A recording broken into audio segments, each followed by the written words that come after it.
Well, welcome to Unloose the Goose, episode 26 that I thought was 27 earlier. I was corrected by my lovely co-hosts. Today, we are going to talk about a variety of topics. We were originally going to do homesteading, and then as we kind of thought that, it's inauguration day and there's all these things going on, that we would just talk about whatever our hearts said. And on the show with me today is CJ Kilmer from the Dangerous History podcast. And we've got Pete Quinones.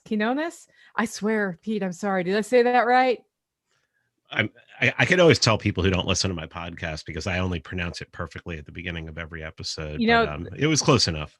I do listen to your podcast. You'll be shocked to hear. Anyway, from Free Man Beyond the Wall. And I'm Nicole Sauce from Living Free in Tennessee. And, pretty much everybody I've talked to this week, we've been queued up to talk about a thing. And then we've talked about what's going on. So I'm just going to kick it off, go around the horn. What are you all feeling like in your hearts that you want to talk about? What do you want to share with the world today with everything going on in the first couple weeks of the year? I'm going to start with you, CJ. Okay, yeah. Well, I mean, with me, just sort of in my personal life and routine and whatever, as I was mentioning a little bit before we started rolling, still like probably most people listening to one degree or another, still, dealing with trying to keep my sanity, as 2020 really just kind of keeps rolling into 2021, and things don't seem to be getting any more reasonable or sane. And I've been thinking a lot the last few days about the whole idea of the civil religion and the cult of the state. We just had a giant religious ritual ceremony performed in DC. Some of you may have heard about earlier today. And another thing I've been thinking about for a while, part of this is because I've been reading over the past few months to do a Dangerous History podcast series on this at some point later in the year. And that is, I think in a lot of ways, the United States is in a similar situation to the Soviet Union in like its last, 10 years or so, where the system stopped functioning even plausibly a while ago. And the elites are still going through the motions of repeating the same slogans and whatever that stopped really resonating with anybody a while ago. But people desperately want to believe it. And so I don't know. It's one of those things where if you were in a cult and then you leave the cult, but a lot of people around you are still in the cult, right? Like, I don't know. It's hard to figure out what to do, especially if it seems like most of the people around you are in the cult or at least pretending to be in the cult. So that's kind of where I've been at lately. Yeah, that's an interesting place to be. Pete, what do you got? Interesting that you bring up the Soviet Union. I was thinking today how Amazon and Walmart have become our central planning. And, it's basically, that's it. It's like there are socialists they're the only ones right now who can even come close to solving the calculation problem. And and a lot of Amazon stuff is just absolute crap too now. So I've just been thinking about how the rhetoric that's coming from the press and coming from Washington, D.C., and just how dangerous it is. Also, just how much better the left is at power than the right. The right get power. They don't know what the hell they're doing. They could centralize it to themselves. They fail every time. But the left, they gain power. They start putting people in place that, you just know are the bureaucrats of the bureaucrats. And what do? They do the perfect negative Machiavellian thing. They come in and they're like, okay, we're going to reward our friends and punish our enemies. And like right now, it's like they're trying to punish 74 million people to say, well, you voted for somebody who suborns treason and who incites insurrection, so you're just as guilty as he is. And I wonder where that leaves people like me who want it to burn to the ground, considering most of the people that they're talking about are just normies who, if they have swallowed a red pill, it's just like they just got a little piece of it. They haven't taken the whole thing. They microdosed. Yeah, they microdose. We can do an episode on that. So okay. I'll put it on February's list. but yeah, I've just been thinking about just how dangerous the rhetoric is, how dangerous the rhetoric of the left is, and at the same time, how brilliant it is in a Machiavellian sense. I mean, they're just so much better at this than the right is. And man, this 4 years is going to be interesting. Is going to be interesting. I'm waiting to see what the Bubbas and the GOPers that have left the GOP. I'm waiting to see what they're going to do, and I don't know. I'm hoping by 2024 there might be like 20 political parties. Well, that would be more fun for sure. Oh yeah. Yeah, I've been thinking about a couple of things. One, that the left is better at communication. Like the communication through values and emotion first, and then into their policy prescriptions. And they've done a brilliant job of setting, through in my opinion, the government schools, the foundation for people to bow to authority on all things rather than think critically. And then how they're now able to leverage this into this what Pete was talking about, which is the punitive actions that are being taken. It's acceptable to take 5 pounds of flesh for something that is relatively minor in transgression. Voting for somebody that you believe will make the best president. It should not be a punishable crime, right? It's your opinion. And if I'm not a voter, but if you did vote for president and chose one over the other, fine. Whatever, you voted for the person you voted for, but we've normalized violence, basically violence in response to that. And I'm very discouraged by that, because at the core of my personal philosophy is violence is bad in all cases, and punitive justice.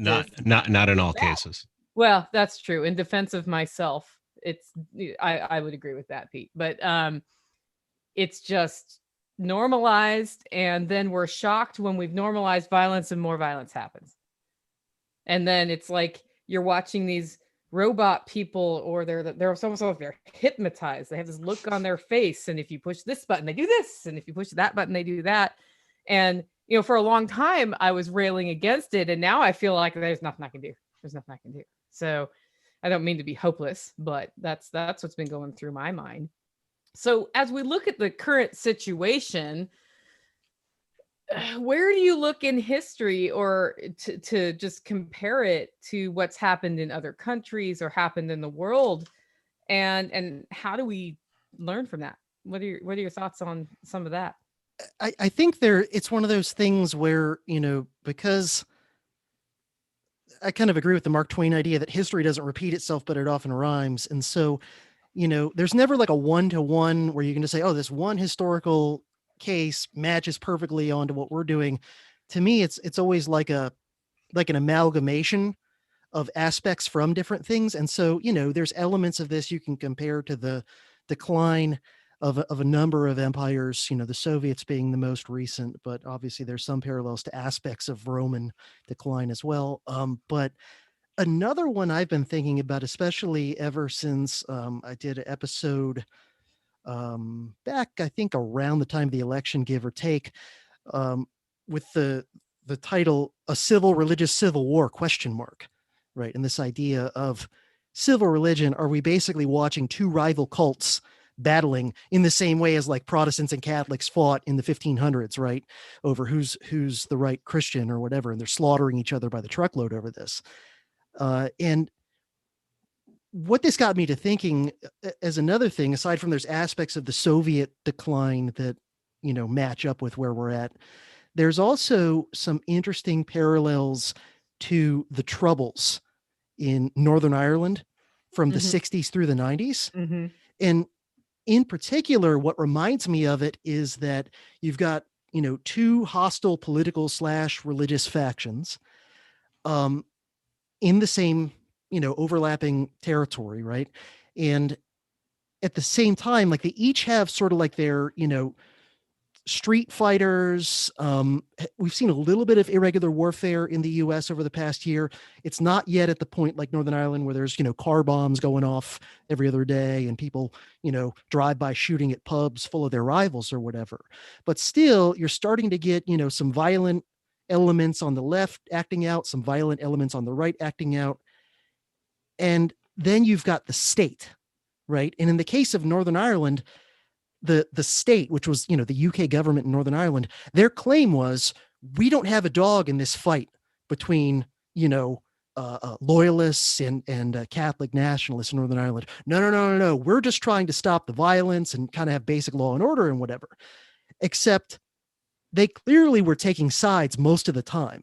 They clearly were helping out the Protestant paramilitaries, even though those guys were also breaking the law and doing terrorism, and clearly were being, not a fair mediator most of the time up until near the end. And everybody kind of knew it. Everybody kind of knew that if you were a Protestant paramilitary, you had less to fear from the UK state than if you were a Catholic, nationalist paramilitary or Republican paramilitary. And so I see the potential for that sort of a thing to happen over the next 4 years, that there'll be escalating violence of, non-state groups. And then, the state allegedly is going to equally stop all the violence or whatever. But we all kind of know that, because we've already seen it, right? That when right-wingers go do some sort of riot or whatever, it's treated completely differently than when left wingers do something similar or potentially even worse, right? I mean, I very much question whether the word insurrection is an accurate description of what happened in the Capitol. That seems to me like to call that either an insurrection or terrorism. And by the way, I think it was stupid. Yeah. I think it was Poorly just executed insurrection. It was completely stupid. And, it does seem like there was at least a little bit of violence of a sort that I wouldn't endorse.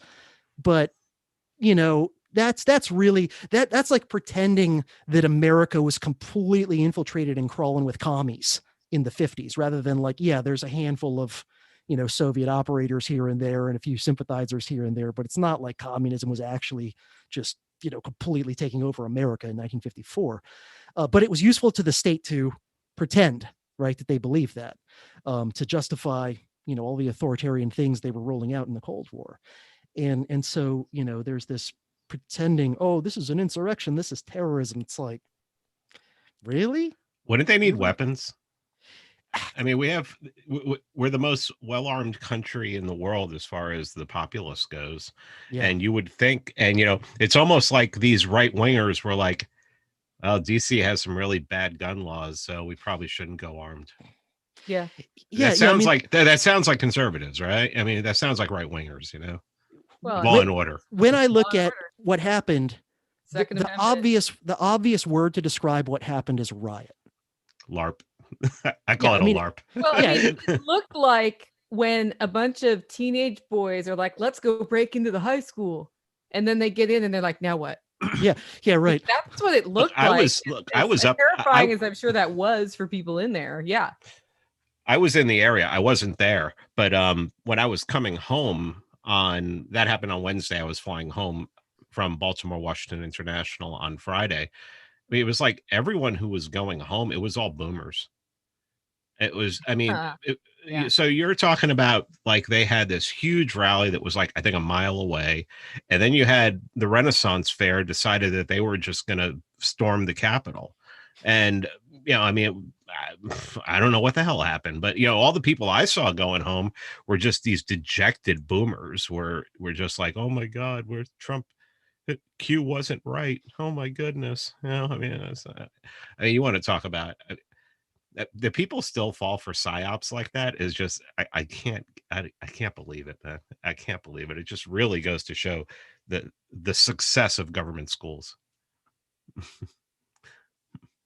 Okay, so let's talk now about the power. One of you said something about Amazon and Walmart being the power structures that are controlling what we're doing. And I would throw central planning and big tech in there. Pete, I understand you were canceled this week. Is that correct?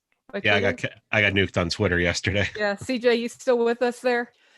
Yeah, yeah. I Yeah. mean, I'm just kind of doing the same thing I've been doing ever since I got on Twitter. And if Yeah. they kick me off, they kick me off. I'm not. I know some people are doing the like deliberately try to provoke, like I'm gonna just spout off a bunch of Nazi talking points and see if they.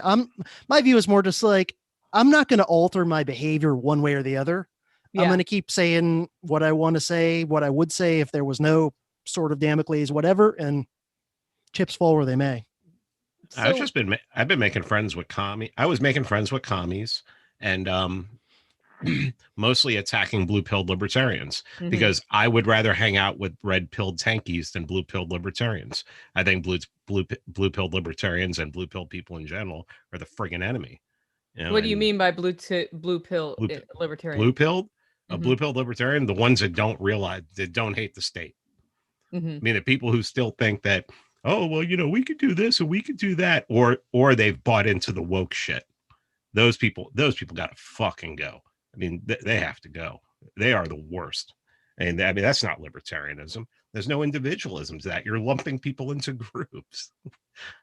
Right. Well, Yeah. now we know why It's Pete got canceled on Twitter. So, like with these power structures um, taking over through corporations, how do we then break out of that?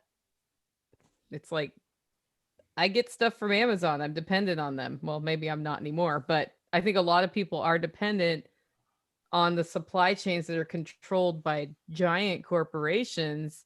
And then they see all this stuff going on and they kind of go along to get along. yeah, the system to me when you look at kind of the relationship between the biggest corporations, whether it's Amazon, it's Walmart, it's the social media and other big tech giants and whatever, and their relationship with the state, it's very fascistic in the sense of constantly blurring the line between state and corporate. And it's more corporate when they want it to be, and in bed with the state when they want it to be that way.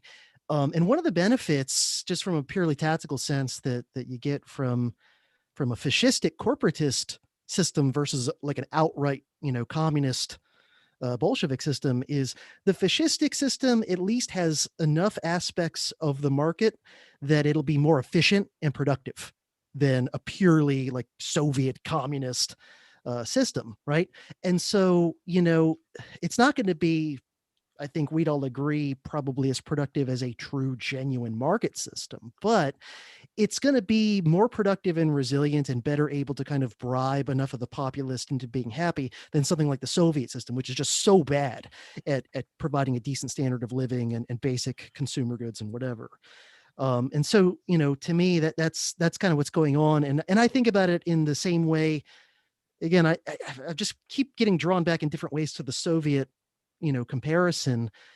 In the Soviet system, it's like if you wanted to do the best you could to have as decent of a standard of living as you could, like you're stuck in in the Soviet Union, or you're stuck in one of the satellite states and there's no reasonable way you can get out anytime soon, and you're stuck there with your family and whatever, and you realize the whole system is completely fucked and just horrible.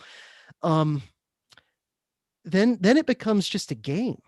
Then it becomes a game of like, how do I game the system in the best way I can?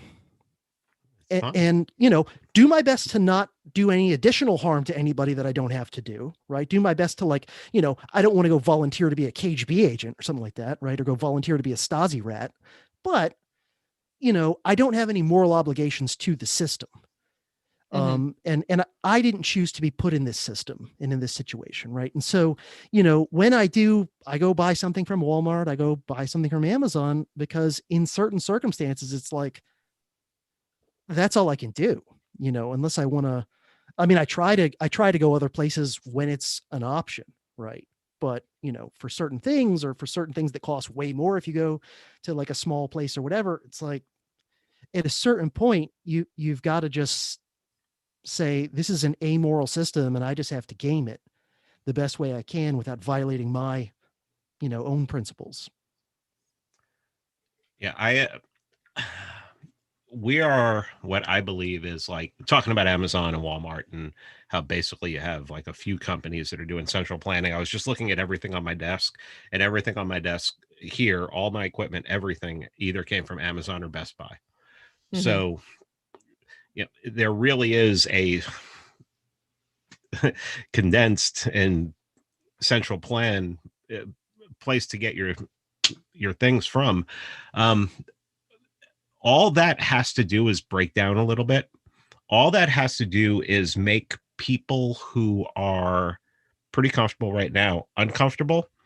And somebody, you were talking about the troubles. I was thinking that the teens in Petrograd, where class warfare was started. And let me tell you something: if middle class people start dropping down into the lower class, and upper middle class start dropping down, and it's because of supply chains being disrupted because of government action, which will be seen not as government action but will be seen as corporate action, we could see a class war start real easy in this country. And that's not something you want to see. Have we not already seen it start? That's something I wonder. I don't think so? not with what I'm not where I'm going to, not where I'm going to take it. I mean, I'm talking about Marx's class theory, not Konkin's or Hoppe's class theory, where basically the ruling class and the elites are the leech class, and then you have the plundered class and the plunderer class, which is basically what Konkin and Hoppe bring it into. But no, somebody real smart, some good democratic socialist or some good progressive politician who can articulate class theory. Things start getting bad here, you're gonna you don't want to see that. And I've been studying that history a lot, and yeah, things get ugly real quick. Yeah, I think the challenge would be if there's somebody who can articulate that paradigm of class conflict in terminology that will resonate with random regular Americans who are not predisposed. Because to a lot of just regular old Americans of whatever party, as soon as you start, and part of it's the legacy of the Cold War and all that stuff that associates, communism equals foreign, equals un-American, equals bad, right? Mhm. But could somebody come along who's just able to articulate it in what sounds like good old all-American hot dogs? Using no proletarian right? language, no proletarian language or anything like that. Drop the red flag Marx jargon, but still have the basic narrative. Because if you look back at my favorite socialist, who is Eugene Debs, Eugene Debs was kind of doing that in the early 20th century. Like, he did very well as a Socialist Party candidate for the president in a number of elections. For a third party, he did very well, especially considering he had like no money or anything, and part of it seems to be, and I need to do more research into him, because I find him an interesting guy. I really respect him because he went to prison for speaking out against World War I, so that's why he's my favorite socialist. And Woodrow Wilson hated him, so that also makes me like him. But it seems like what he was able to do, now part of it was the timing, that it was before the Russian Revolution and the Red Scare and the Cold War. So, socialism and communism, these things didn't yet have quite the nasty connotations in the minds of most Americans. But even so, it seems like one of the things Debs was able to do was, because he was a guy from Indiana, and he was, kind of an American patriot in his own way and a Christian. And so he was often able to speak socialism in a way that a lot of regular kind of middle class and working class Americans were like, oh, it doesn't sound so bad.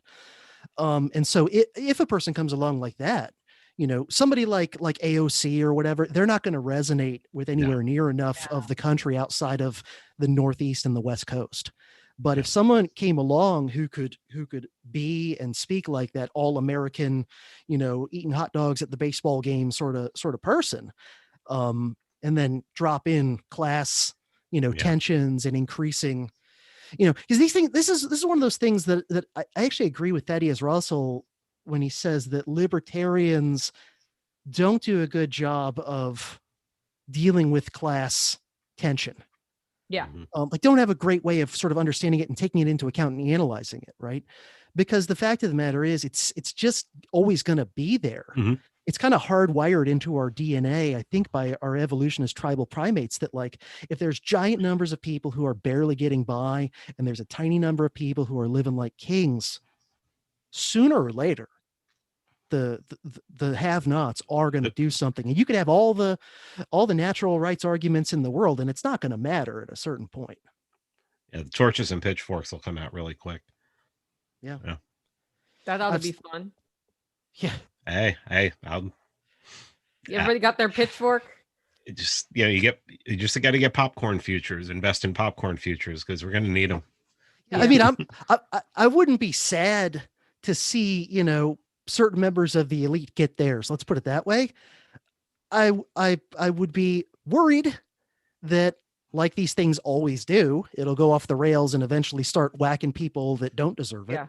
And I'd also be worried about what comes after all this is done. Like those two things would terrify me a little bit. But I can't say that just seeing if some of like the real legit power elite, plutocrats getting theirs, that I'd be real sad, because it's not like these people are these free market Rothbard Randian heroes who just went out into the world and only did good things on the market. Like they did some of that, right? But No, they're the Randian villains. They're the Randian villains. Yeah, they're political entrepreneurs, at least to some extent. All of the people at the very top. Like you don't get to that level, to the level of like a Bill Gates or a Bezos or somebody, by just doing purely market entrepreneurship. No, well, I mean, Bezos has that CIA contract. I mean, he's basically, come on.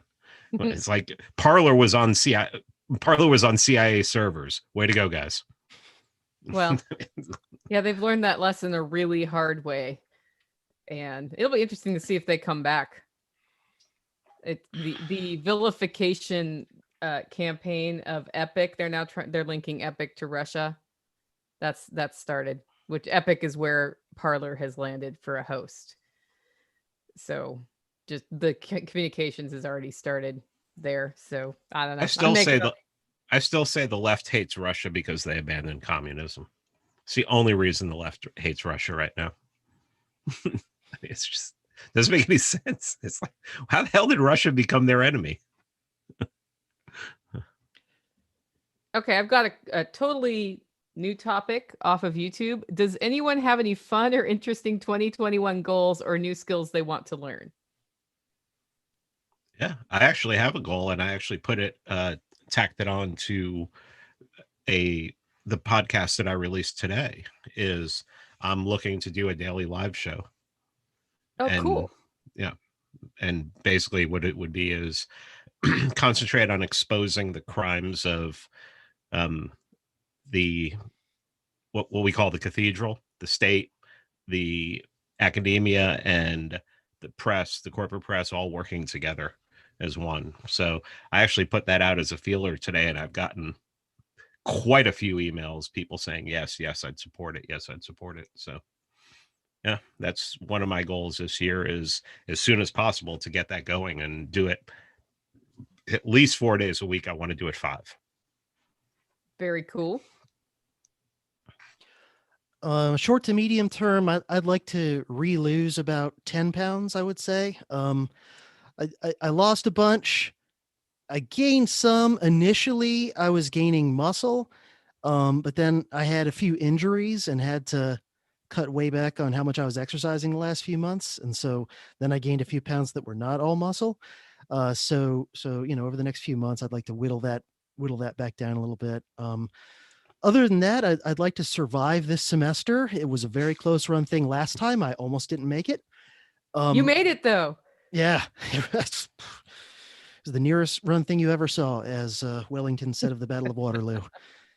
But other than that, I want to just do some, I've got some stuff in the works for my podcast I'm really excited about, but it's going to take a lot of time. And I've been short on that lately because of work being 2020 still. So yeah, that's where I'm at. Well, I shared with the audience on the mental health episode that I've been seeing a psychologist for a while, because you have to take care of your whole self, and that includes the mental. And I have a method I've used for a long time where I have a life strategic plan with a vision, and I have 3 goals I'm working on to get to that state or lifestyle. And they were including like taking care of health and recreation because I tend to workaholic myself, paying off my debt, and increasing local stable revenue. So just as a move towards independence, this year in August, if everything continues going the way it is, my debt is paid off. So my psychologist, she always gives me homework. Her homework was, well, what's your next goal? Because once that's done, you need it. And I finally, like after lots of self-examination, because my word of the year is balance, because again, I struggle with liking to workaholic myself and then not making time for important things, is to get my house in order. And by that, I mean, lose the last 20 pounds I need to lose. Make sure my actual physical house is decluttered and in order. And I have systems in place, because when your house is efficient, you don't have a lot of waste and it becomes a support to you rather than a drain on your time. Get my business finances more dialed in so that I can use them better as a tool for making future decisions, and getting my mental house in order so that, because that's what feeds everything else. So those are my goals. And then the Living Free in Tennessee Spring Workshop is in April. We sold out in 2 days when I released tickets. So I'm just super excited to make that the best event ever. I was at I hosted with a guy in East Tennessee, a Freedom Cell event this weekend. It was regional. There were 33 people there. And we all came together in this hiker hostel / pub. And the first thing I noticed, and it was frightening to me when I realized what was going on, was I was in a bar and we were singing karaoke. And there were about 100 people there on Friday night before the event. And nobody was wearing a mask. Everybody was talking to each other like strangers, just interacting. Like, remember how bars used to be? I've been in bars since the shutdown started, but it's been stilted and people are afraid to look each other in the eye and they're afraid to talk to each other. And in that moment, I realized how starkly the social engineering of the last year has worked on us, and me included in that. Like, I had this feeling of, wait, what? I can just talk to you, the stranger? They've stopped our ability to communicate, right? And so now I want to do more events and get more people in person, because I think the best, we can do, or I can do as an individual, is get those people together so they can talk and share and disagree and sing karaoke and drink too much beer if they want to, or not drink any beer if they don't want to, sit by the fire. So those are my goals. Yeah, on that topic of things often just being weird, I gotta say, I'm not. I at first thought it would be cool to actually have an in-person live class again after not having one since last March. But then, all of the in-person classes at the college are at half capacity. Mm-hmm. Every other desk is, marked off, not allowed to sit there. So it's always every other desk. Just in general, there's very few people on campus. They only have like a quarter as many live classes as they normally would have.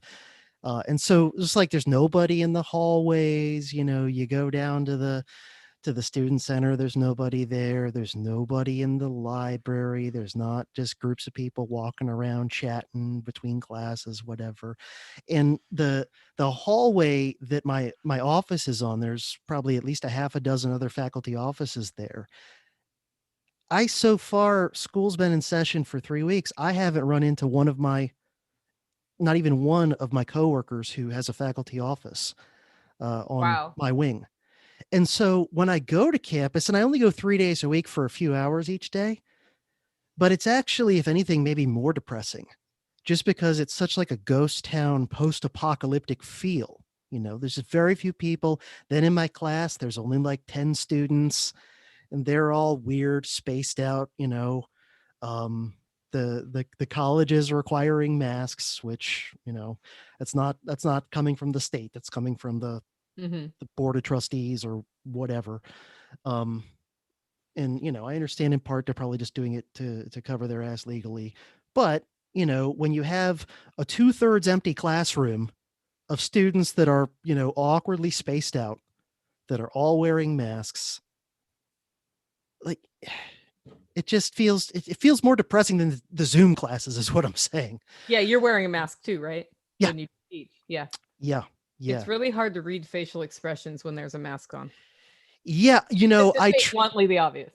Yeah, I and because of that, and because even a really light duty mask, which is what I go for, is like the least, the thinnest one that exists. I tried wearing one of those stupid goofy face shields you sometimes see people wear, because the college plastic thing. Yeah, the college said you can wear that instead of a mask if you want to, and I was like, well, it's stupid looking, but on the one hand, like they could still see my facial expressions, and I could speak, without being kind of muffled and whatever. And I thought, I'll try that, and if it's okay, I'll take a Sharpie and I'll make like a Mandalorian helmet thing on front of it, and I'll turn it into a joke. Cause I already have all like masks that are basically jokes, that have like funny stuff and sayings or whatever, just to like poke fun at this whole thing is ridiculous. But so I tried one of those face shields, and for a whole bunch of reasons, I'm not doing that again. Yeah. I can imagine that would fog up when you're talking. Yeah. And because it's curved and it's, like cheap plastic or whatever. Put Rain-X on the inside of it. It won't fog up. Oh, okay. Yeah, maybe I'll try that. Cause I was getting like legit spittle clouds because I'm speaking without a microphone to project into a whole, mostly empty, but a whole room. Yeah. And so, if you're speaking loudly, disgusting.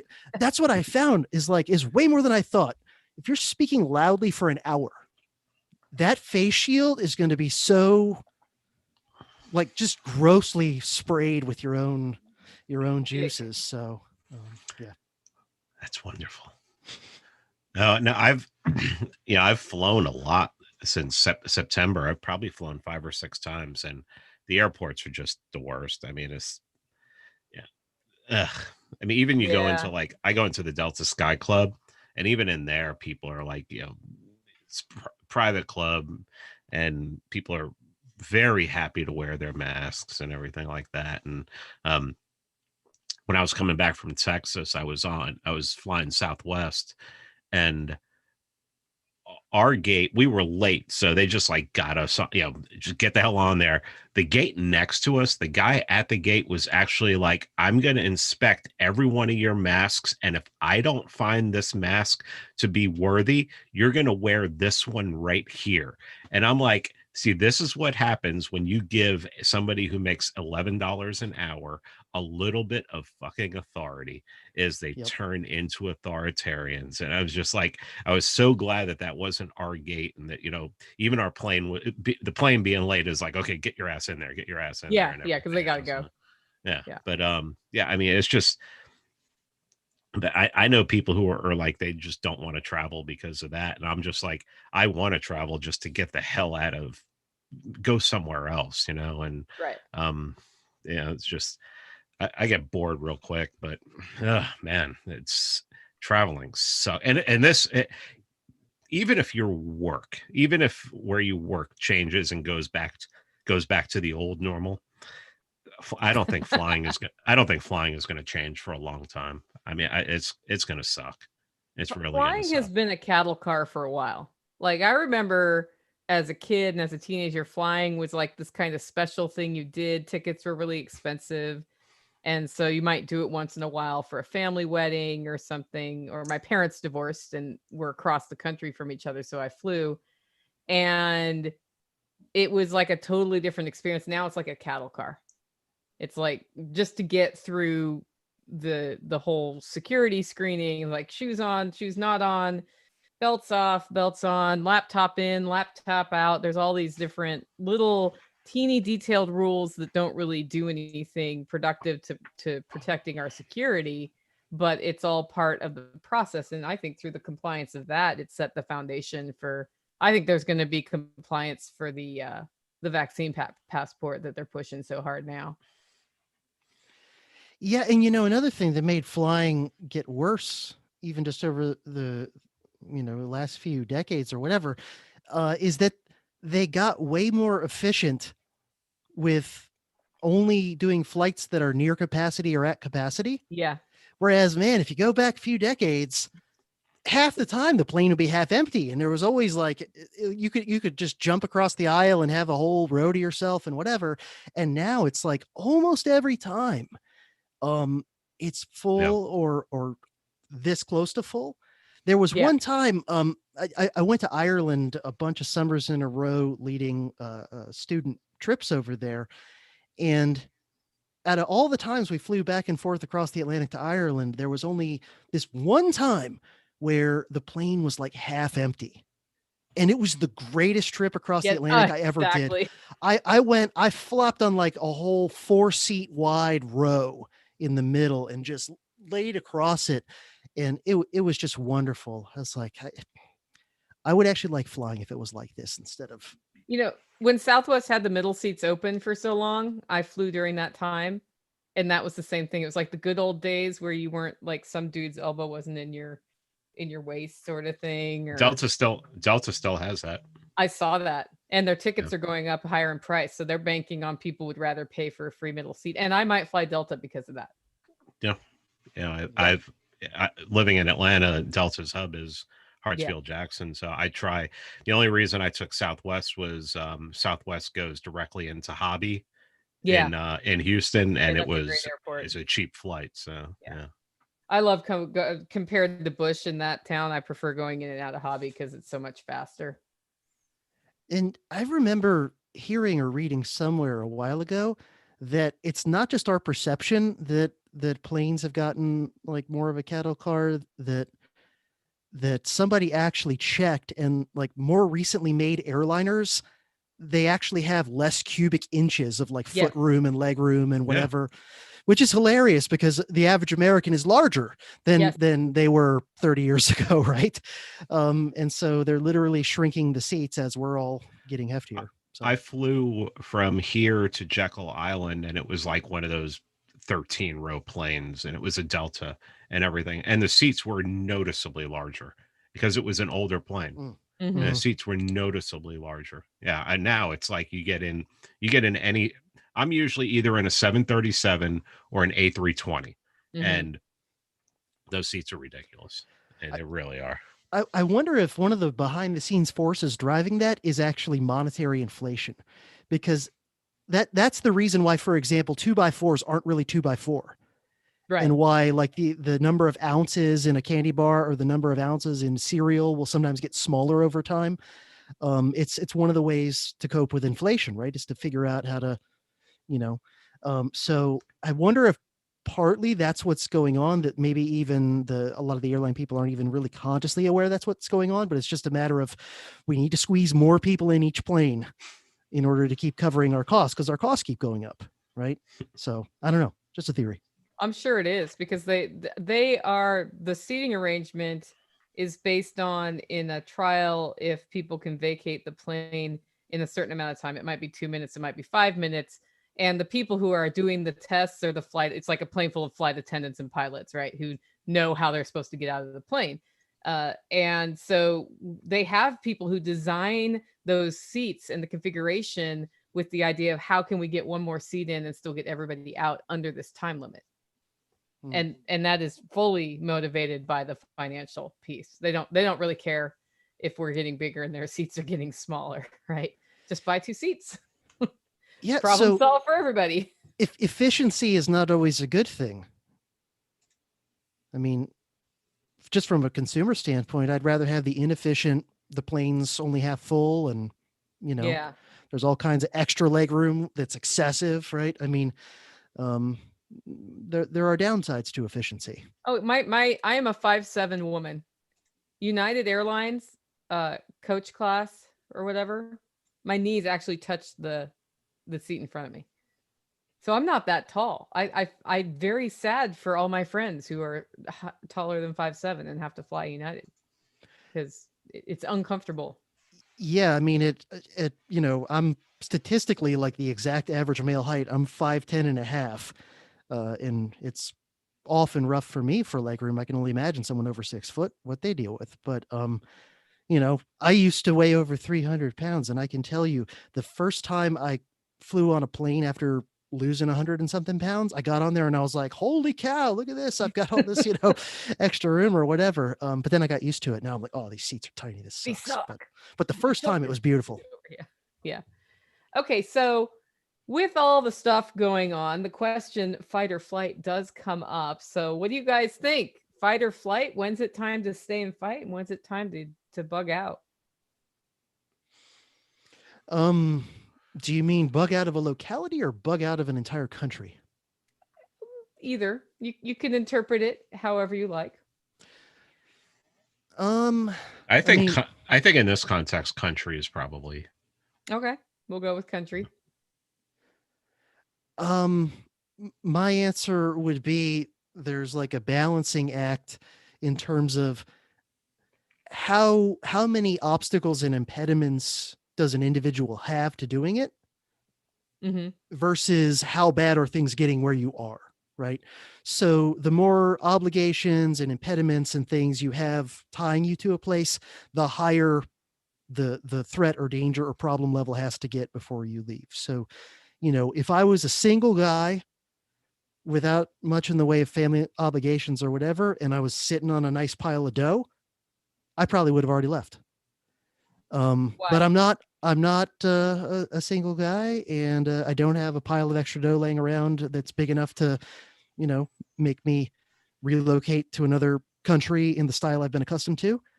So, for me, the bar is a bit higher. It's got to be like, all right, genocide's coming next week. I guess we'll get the hell out of here. But I don't blame somebody who's got more ease and capability of doing so from doing so. The only issue is, that then would come up is where you go, because everywhere's got problems and everywhere's got downsides. And even a place that's great right now, you got to wonder. I mean, a couple of years ago I would have said as imperfect as they are, either Australia or New Zealand is where to go. But now looking at how draconian they got on the COVID thing, I'm like, well, there goes that possibility, right? Yeah. So I'm not sure where I would bug out to today, honestly. If I were to get out, it would be Japan is probably a good place to go, considering they've basically done none of this. They haven't done lockdowns. They haven't done masks or anything like that. They've, I haven't heard anything about vaccines when I talk to people I know who live there.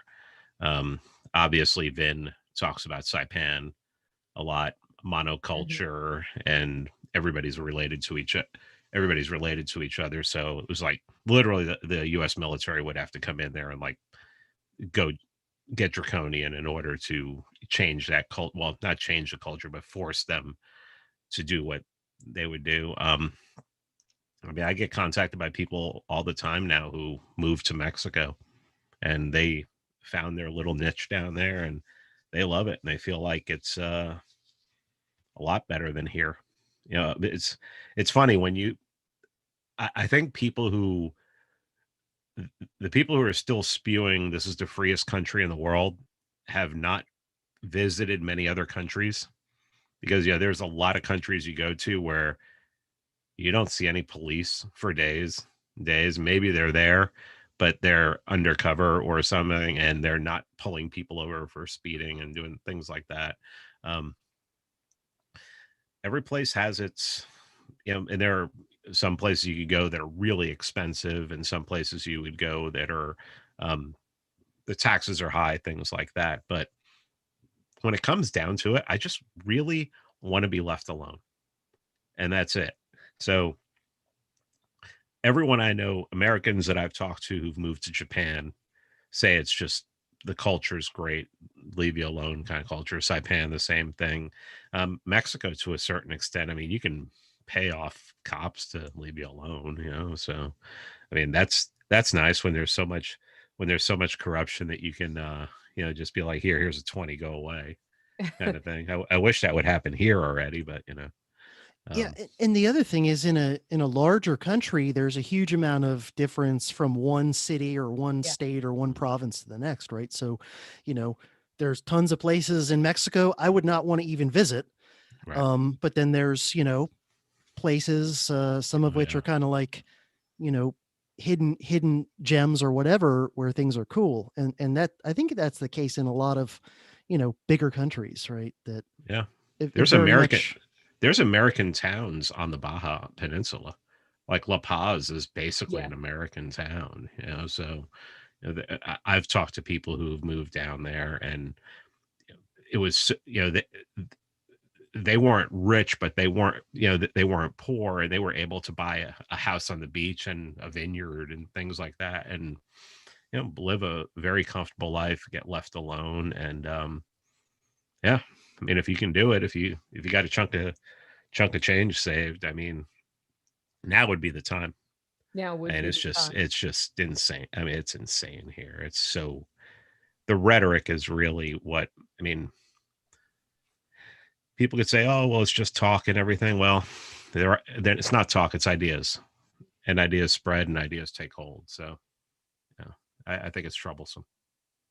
That I think it's more than troublesome, but Yeah. I'm banking on right now a strong community around me in my immediate vicinity and a state that hasn't gotten too draconian yet. But I can tell you this, in our community, we're talking about where would we go to and how would we get there right now. And, because I look at what's happening here. I had an interesting talk with Vin where he said, just look at the story in history that this is telling that we're in right now, and then look at what happened and make your decision, right? And what I took from that was choose the role you want to be in that story. Because some people may want to stay and fight. Some people may want to be the Underground Railroad, right? It just, you have to decide for yourself. But we are definitely thinking, what if I can't stay in the holler anymore, right? Because eventually it looks, the empowering of the power structures is strong, and Tennessee mirrors Oregon 20 years ago right now, where land use planning and zoning and all of that got really strongly implemented, and then once it was implemented, that was used to crack down, and it flipped the state because the people who would have fought against that left, and it improperly, inflated home values and all of those things. And you see how that set a foundation for what's going on there now. I've known several people to flee. I met a woman last weekend who in June got in a car with her husband and her daughter and drove out of Portland, Oregon. They lived a couple blocks from where the rioting was all summer long. And she said, we drove out of there with what was in our car, not knowing where we're going to end up. We just knew we had to leave. I will say that if it's gotten to the point where you're thinking that you have to abandon the holler, yeah, Yeah. shit's fucked up. Or are we the Underground Railroad? That's the other thing. I like to help people. I don't know. Now that I've said it publicly, like, there's a big old target here, right? Okay, question from YouTube. And then I know we're getting close on time. Can you hang with us a little bit, Pete? Sure. Over the line. Somebody asked a while ago, what are two things? I'm just gonna say, what's something that you would be willing to purchase exclusively with crypto? The goal being to create new opportunities for people who work in the crypto space. Met with silence from the gaggle. I will start because I've thought about this because I saw the question. The answer is I'm willing to buy anything with crypto, and if it looks feasible for me to buy it exclusively with crypto, I will. An example of that is the bags in which Holler Roast coffee come out in, I can buy with crypto. So then I just do. I've taken, like, ever since one of our first episodes, I thought, well, if I'm going to talk the talk, I better walk the walk, and I've started going all in on crypto. So that's something. Anything that's manageable. I'm even looking at shipping with crypto now. Can I get shipping done with crypto in a way that isn't just like, and then it uses the USPS system, right? Which is just converting it back into USD, but where it goes end to end in crypto. Yeah, I mean, I can't think of a real specific thing. I mean, I would say I'd be anything that it would be competitive to what it would cost in dollars, and also competitive to a dollar transaction in terms of convenience. Mm-hmm. I'd lean towards doing, just cause. I mean, probably the things where it's the most interesting is things that are black or gray market, but that's a whole different world. That's a whole can of worms there. But yeah, we could do a whole show on that. Yeah, certainly anything that that for whatever reason you want some additional OPSEC on would be a candidate, and I'll just leave that there. Pete, what do you got? Oh, you mean we're talking about crypto, things about with crypto that you would require? I don't know. I mean, it'd be interesting if content creators started putting out certain content that people could only see if they had cryptocurrency. I mean,